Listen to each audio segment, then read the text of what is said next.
Thanksgiving dinner was supposed to feel warm. The table shimmered with silverware and candlelight. Laughter floated through the air, and the smell of roasted turkey should have meant comfort. But when my son turned to me and said, "Shut up. Mom, nobody cares," something inside me went still. The words weren't loud, but they sliced cleaner than any knife on that table. For a moment, I just stared at him. The boy I had raised with every ounce of strength left in me. Now a man who couldn't hide the boredom in his eyes. His wife smiled faintly into her glass, pretending it was nothing. My grandchildren froze, their small hands motionless over plates of mashed potatoes. And I did the only thing I could.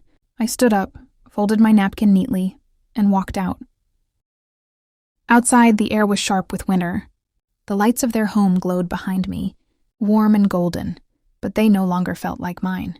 I walked to my car, my heart pounding so hard I could hear it echo in the silence. I didn't cry. I didn't scream. I just sat behind the wheel, staring at my reflection in the window. The face looking back wasn't the mother I remembered.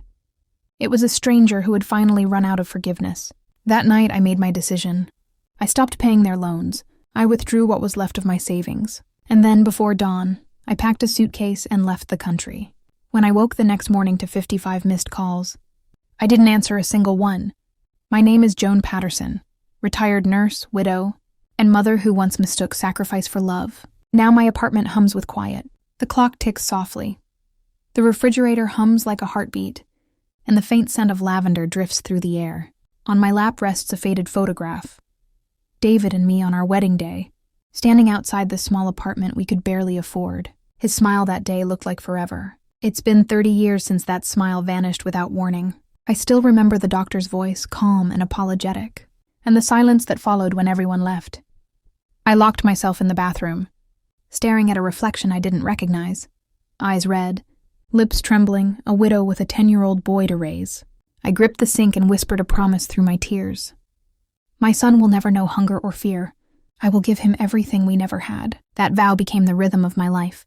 I worked double shifts until my body forgot what rest meant. My hands ached, my feet swelled, and my meals were cans of soup eaten in dim hospital break rooms. I mended my uniforms by hand and drove the same old Honda for decades. Every paycheck, every dollar went into a single account, Sterling's future fund. Each deposit felt like a prayer, each sacrifice a quiet act of devotion. I believed that love, when given freely, always came back. But love doesn't always return home. Sometimes it only takes. And when it's gone, you don't notice right away. You just hear the faint crack of glass before it shatters. I didn't know it that night at Thanksgiving. But the moment I walked out that door, the woman who had built her world on love had already disappeared, and someone entirely new was taking her place.